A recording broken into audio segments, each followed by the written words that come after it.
Seules les traces au sol donnent les signes de la naissance de la ville.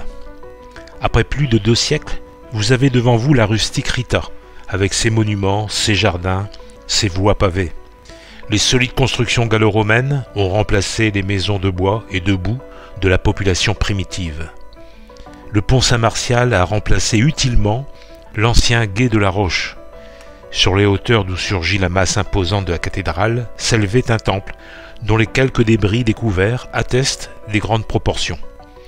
Au point culminant de cette série de paliers a été construit un amphithéâtre servi pendant plus de 12 siècles aux réunions, prédications solennelles, foires, tirs à l'arc, exécutions capitales. Les vestiges ont disparu lors de la construction de la place d'Orsay.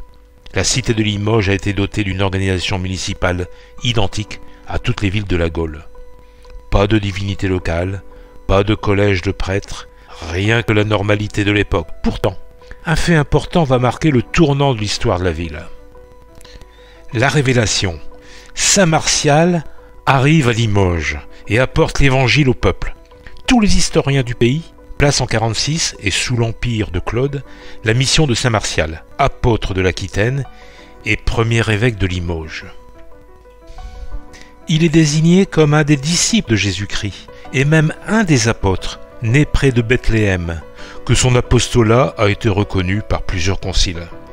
Mais Saint Martial ne vécut que dans le IIIe siècle et fut l'un des 7 évêques envoyés en 250 pour prêcher la foi dans les Gaules. Dès le pied touchant le sol de la cité, la transformation commence, imprégnant toutes les institutions, toutes les œuvres d'un esprit nouveau. L'évangélisateur marquera à jamais la ville et la rendra inséparable de tous les bienfaits reçus. Nous sommes bien dans les temps de christianisation à marche forcée de la Gaule.